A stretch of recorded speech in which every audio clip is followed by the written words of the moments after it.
सुर्खी में दिनों सियासी तपिश जरा और ज्यादा बढ़ गई है। जनता की आवाज बुलंद करने के लिए पारुल साहू अब चुनावी मैदान में उतर गई हैं। कांग्रेस का दामन थामते ही शुरू कर दिया पूर्व विधायक पारुल साहू ने डोर टू डोर कैंपेन। वादों की फहरिस्त लेकर पहुंच रही हैं लोगों के द्वार। बीजेपी ने पहले से खोल रखा है यहां पर मोर्चा। सौगातों की बारिश, सेक्टर सम्मेलनों और रामशिला के सहारे बीजेपी वोटर को साधने के कवायद में जुटी है। अब तक उम्मीदवार के नाम का ऐलान तो नहीं हुआ, लेकिन प्रचार रफ्तार पकड़ चुका है।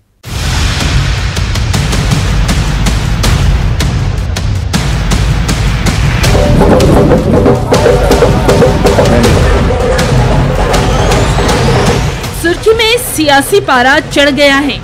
अभी इस सीट से उम्मीदवारों के नाम का ऐलान भले न हो, तारीखों का ऐलान भी न हो, लेकिन गांव से गांव संभावित उम्मीदवार प्रचार प्रसार में जुट गए हैं।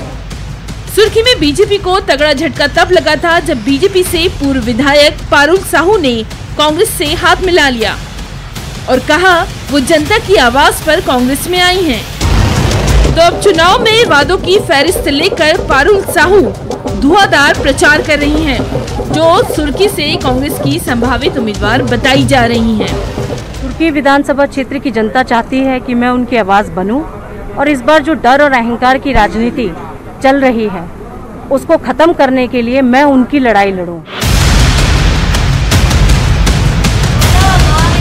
मंदिर में माथा टेक कर जनता के दरबार में जीत का आशीर्वाद लेने के लिए ऐसे ही डोर टू डोर लोगों से संपर्क किया जा रहा है। पहले ही दिन 4 गांव का संपर्क, जहां वादों और दावों का पिटारा लेकर जनता के दरबार में पहुंच गई हैं पारुल साहू, जिनका कहना है विकास के मुद्दे पर उनका फोकस रहेगा। सुर्खी विधानसभा क्षेत्र में एक ही मकसद रहा है मेरा कि ज़्यादा से ज़्यादा विकास काम हो। जो आम जनता की समस्या है उसको हल करने का मेरा हमेशा प्रयास रहा है। इस बार भी अगर मैं मैदान में उतरी हूँ तो केवल एक ही लक्ष्य है कि जनता की सेवा करूँगी और ज़्यादा से ज़्यादा विकास के कार्य करूँगी। वहीं बीजेपी से तय माने जा रहे उम्मीदवार मंत्री गोविंद सिंह राजपूत पहले से ही चुनावी मोर्चा खोले हुए हैं। सेक्टर सम्मेलन से वोटरों को साधने की कवायद जारी है। सौगातों की बारिश भी की जा रही है। रामशिला यात्रा भी हो रही है। सवाल ये भी उठ रहा है कि क्या आस्था की डोर से जनता को बांधा जा रहा है। इस बीच बीजेपी ने पारुल साहू के कांग्रेस में शामिल होने पर जो कहा है उसे सुनिए। एक कहावत है पुराने समय की, याद करता हूँ, विनाश काले विपरीत। परमात्मा सबको सद्बुद्धि दे। एक अच्छी खासी हमारी भाजपा परिवार में जो उनको मान मिला, सम्मान मिला और देश और प्रदेश में देख लें कि भाजपा के अलावा किसकी सरकार।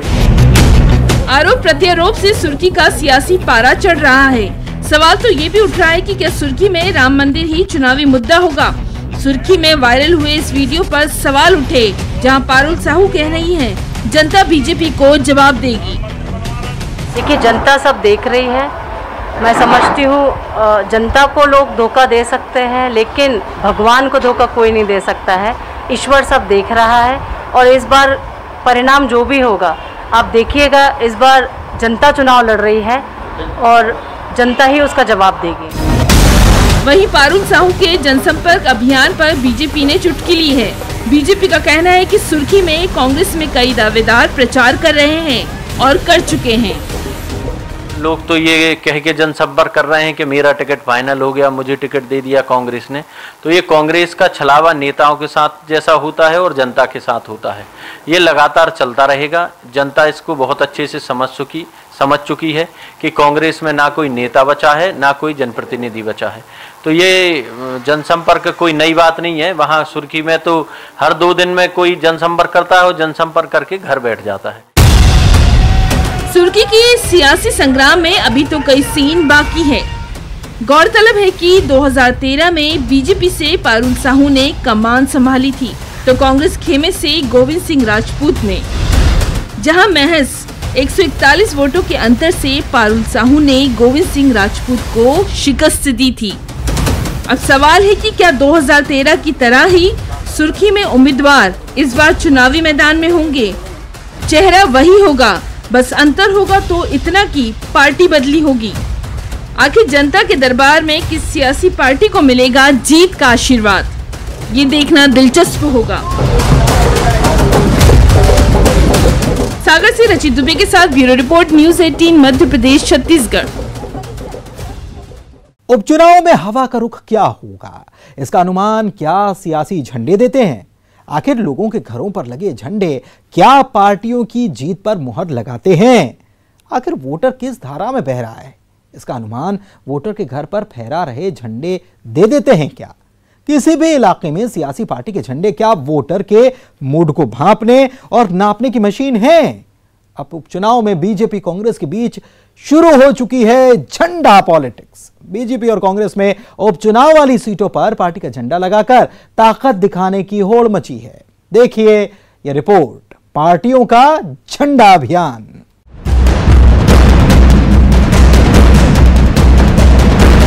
सियासी झंडों की लहर क्या चुनाव का रुख तय करता है? चुनाव के वक्त आखिर वोटर किस धारा में बह रहा है, इसका अनुमान वोटर के घर पर फहरा रहे झंडे देते हैं क्या? किसी भी इलाके में सियासी पार्टी के झंडे क्या वोटर के मूड को भांपने और नापने की मशीन है?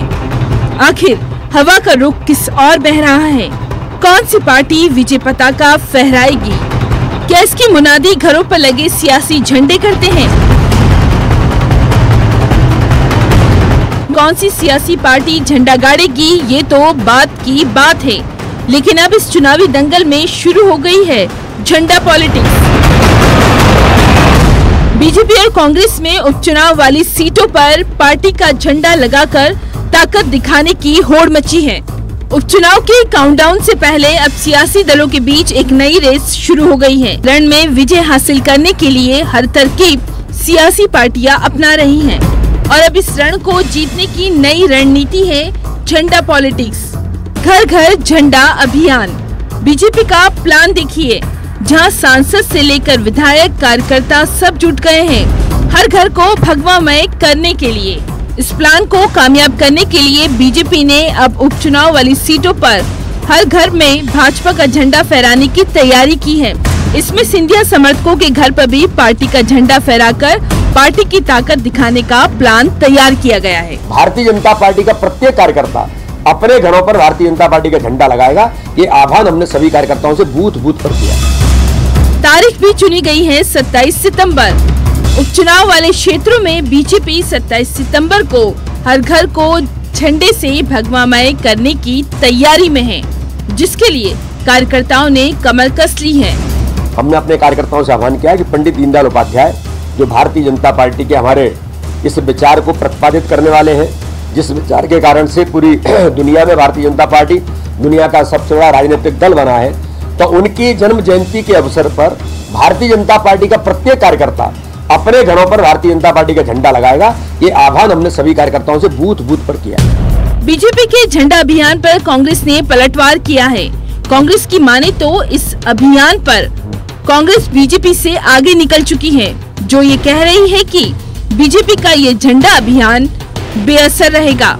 कांग्रेस का दावा है कि बहुत पहले से हर घर को कांग्रेस का झंडा लगाकर वो कांग्रेस में कर चुकी है।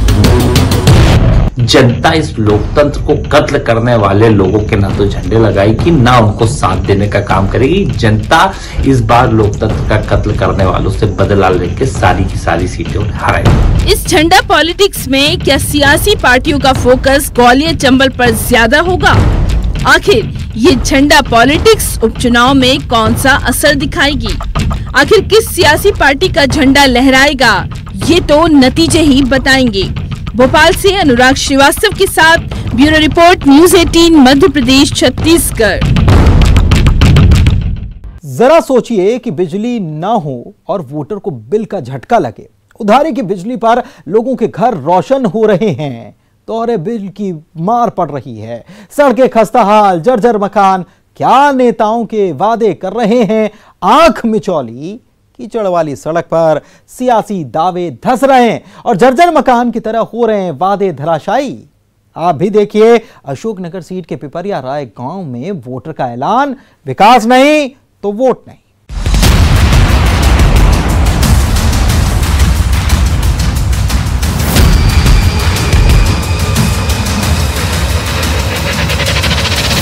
कभी आपने सुना है लाइट नहीं हो लेकिन बिजली का बिल बकायदा आ रहा हो और उधारी की लाइट लेकर घर का अंधेरा दूर करने के लिए लोग मजबूर हैं।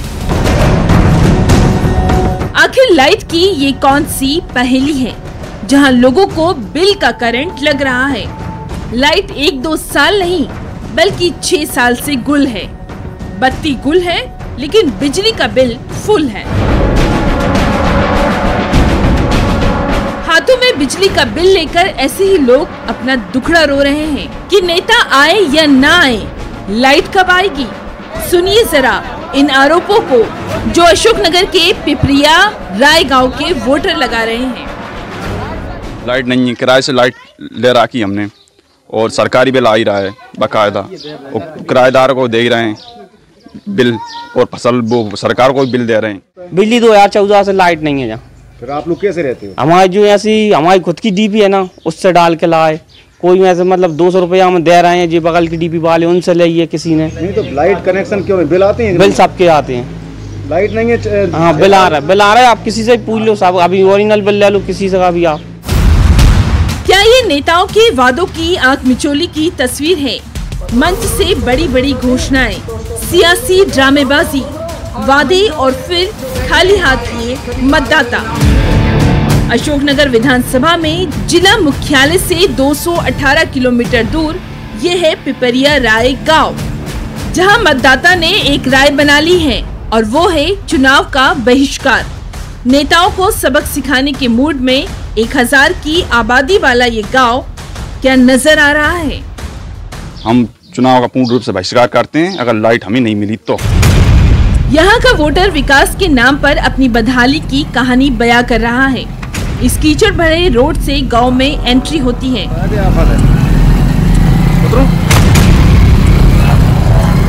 इन्हीं कीचड़ भरी सड़क से नेताओं के वादे और दावे क्या कीचड़ में धंस जाते हैं। गांव वालों का दर्द सुनिए जो कह रहे हैं इस कीचड़ भरी रोड पर दुर्घटना आम बात है। गांव के अंदर की हालत देखिए, जहां कुछ जगह रोड का काम हुआ है लेकिन बाकी जगह की तस्वीर ऐसी कि रोड के नाम पर है ये उबड़ खाबड़ रास्ता।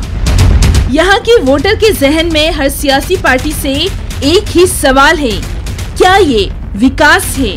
यहाँ कौन सी विकास की गंगा बह रही है? स्थिति जो आएगी जहाँ तक इंजीनियर ने लेआउट दे वहाँ तक सरपंच ने रोड डलवा दिया, जिसके बाद नहीं डलवाया हमने खुद हमने निजी पैसे डलवाया। मतलब जो खलंजा है वो नहीं डाला? नहीं डाला। जहाँ तक उन्हें सरपंच को लेआउट था वहाँ तक उसने डाल दिया सरपंच ने। पिपरिया राय गांव में ये शख्स अपने मकान की जर्जर हुई हालत दिखा रहा है, जिसे इस बात का इंतजार था कि उसके दिन भी बदलेंगे। गांव में सड़क नहीं, नतीजा ये कि बारिश में पानी से पूरा घर भर जाता है। ये दुखड़ा ये शख्स रो रहा है और दूसरी तरफ ये महिला तो उंगलियों पर अपनी परेशानी गिना रही है। टूट रहा है अंदर सब, आपकी बरसात में पानी भी गया था, अंदर का मकान भी गिर गया मेरा और पूरा पानी भर जाता है। ये पूरा इधर का जो पूरा जो रोड का पानी अंदर पहुँचता है मेरे घर में। सड़क नहीं बनती? कोई सड़क नहीं बनी, सड़क उधर बनी है, उधर से इधर बंद हो गई सड़क। क्या मानते हो क्यों नहीं बननी सड़क तुम्हारी? अब गरीब आदमी है साहब, कोई सुनवाई नहीं है। तो मैं बताऊँ स्कूल के भी कुछ नहीं मिल रहा, मोड़ गया नहीं, बेजे को भी फंसेंगे छत्ती बड्डी हो गई। 11 साल न एक कुटी है न मोड़ा के नाव से धरती है, एक मोड़ा के 5 मोड़ी है, बिल्कुल कुछ नहीं है मेरा। और भैया की जमीन है नाम से तो पूरे भैया के छटेंगे। आपके सामने खुद ही उतरती जमीन आएगी, 7 हिस्सा होने हैं, 7 भैया है, कुछ नहीं है बिल्कुल। सड़क को लेकर क्या समस्या है? सड़क से तो हम भारी परेशान है भैया, यहाँ से बैठे रहते हैं हाथ टाँग, सीधो पानी हो जाता है यहाँ में घर में। बिजली है? बिजली कच्छु नहीं है हमारे पास, लाइट भी नहीं है। गांव वालों का आरोप है कि कई बार वो इस बारे में अधिकारियों से शिकायत कर चुके हैं, लेकिन न तो प्रशासन के कान पर जू रेंगती है, न नेताओं को इनकी परेशानी से कोई लेना देना। इसलिए अब बहिष्कार को पिपरिया राय गांव के वोटर अपना हथियार बनाने का मन बना रहे हैं। हाँ मुद्दे बनते हैं। आए थे एक बार जज्जी भाई साहब भी आए थे और पहले वो लड्डू राम भी आए थे, ये कर देंगे वो कर देंगे। जीतने के बाद आज तक कोई नहीं आया। अब जैसे दोबारा आएंगे अलग अलग पार्टियों के लोग आएंगे तो क्या आपकी प्रतिक्रिया रहेगी? वो तो हमारा तो एक ही उद्देश्य है का काम विकास पहले, इसके बाद वोट। नहीं तो बहिष्कार। तो आपके यहाँ तो विकास हुआ नहीं है? नहीं, जो हुआ है उतना जो दे दे वोट हम तो नहीं देंगे, सीधी बात। मैं नहीं दूंगा, मतलब मैं नोटा को पसंद कर रहा हूँ, सीधी बात। उपचुनाव से पहले विरोध प्रदर्शन की ये तस्वीर कहीं सियासी पार्टियों के लिए मुसीबत का सबब न बन जाए। अशोकनगर से समीर द्विवेदी के साथ bureau report, news 18 Madhya Pradesh Chhattisgarh. Mask, जी हाँ, मास्क क्या सियासत का हथकंडा बन चुके हैं? क्या मास्क पर लिखी जाएगी सियासी इबारत? कोरोना से जंग में क्या मास्क पॉलिटिक्स चुनाव में पार्टी को देगी नया जीवन दान? बीजेपी पार्टी के चिन्ह वाले मास्क बांटेगी तो कांग्रेस मास्क से छेड़ेगी सियासी युद्ध। बिकाऊ कितने टिकाऊ का नारा बनेगा कांग्रेस का हथियार। मास्क पॉलिटिक्स के साथ पोस्टर पॉलिटिक्स भी शुरू हो चुकी है। चर्चा में पोस्टर वॉर भी है। देखिए ये उपचुनाव जरा हटकर है।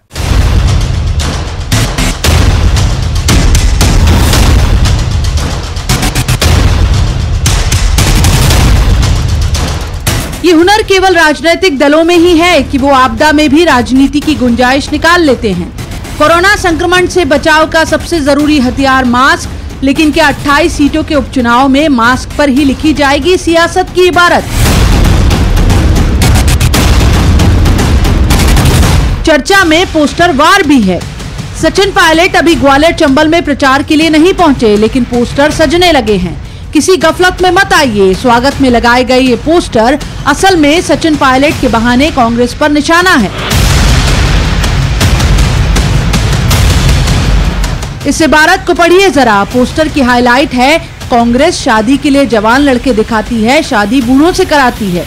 इस पोस्टर अभियान का प्रायोजक कौन है? फिलहाल सीन में गुर्जर समाज ही दिखाई दे रहा है। सचिन पायलट को राजस्थान भेजा था और मध्य प्रदेश में श्रीमती ज्योतिरादित्य सिंधिया जी को भेजा था कि आप जाइए, मेहनत करिए, सरकार लाइए, आपको ख्याल रखा जाएगा, आपको दिया जाएगा। तो जब सरकार बनी, उन्होंने मेहनत करके 5 साल डंडे खाए, लट खाए।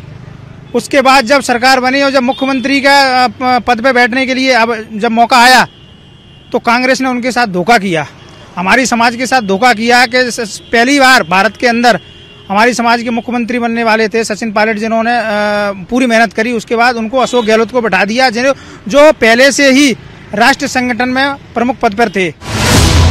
आपदा में भी सियासत का अवसर तलाशना, क्या कहा जाएगा इसे? बीजेपी ने उपचुनाव वाली 28 सीटों पर जो महासंपर्क अभियान शुरू किया है, इस जनसंपर्क अभियान का हाईलाइट ये है कि 28 विधानसभा सीटों पर कमल के फूल यानी बीजेपी के चुनाव चिन्ह वाले 10,000 मास्क बांटे जा रहे हैं। भाजपा का मास कैंपेन है ये कोरोना काल है और हम सबको ये महत्वपूर्ण रूप से ध्यान रखना है कि जब तक वैक्सीन नहीं आता, कोरोना का इलाज केवल और केवल मास्क लगाना और सोशल डिस्टेंसिंग का पालन करना है। इसीलिए भारतीय जनता पार्टी का कार्यकर्ता जहां एक और अपने कार्यक्रमों को लेकर जनता के बीच जाएगा, जहां एक और भारतीय जनता पार्टी मध्य प्रदेश की जनोपयोगी और जनहितैषी योजनाओं से जनता को रूबरू कराएगा, तो उसके साथ ही कोरोना संकट में लोगों को मास्क वितरित करके मास्क पहनने की प्रेरणा भी देगा। बीजेपी के मास्क कैंपेन के मुकाबले में कांग्रेस मास्क के जरिए विरोध की सियासत को आगे बढ़ाएगी। बिकाऊ नहीं टिकाऊ का नारा लिखे मास्क बांटेगी कांग्रेस। इनके मास्क जवाब में हमारे पास एक ही मास्क है, जो हमने ग्वालियर में इसको डिस्क्लोज भी किया कि बिकाऊ नहीं टिकाऊ चाहिए, गद्दारों की नहीं, कमलनाथ की सरकार चाहिए। सवाल यह है कि इसे सियासी दलों की फिक्र कहा जाएगा क्या? कोरोना संक्रमण के बीच बांटे जा रहे मास्क राजनीतिक दलों की कोरी चिंता है या सियासत? वोटर से दिखाई जा रही सहानुभूति में भी मतदाता का इस्तेमाल किया जा रहा है। ग्वालियर में सुशील कौशिक और भोपाल में शरद श्रीवास्तव के साथ bureau report, news 18 Madhya Pradesh Chhattisgarh. और चुनावी चकल्लस में आज के लिए बस इतना ही। मुझे दीजिए इजाजत। नमस्कार।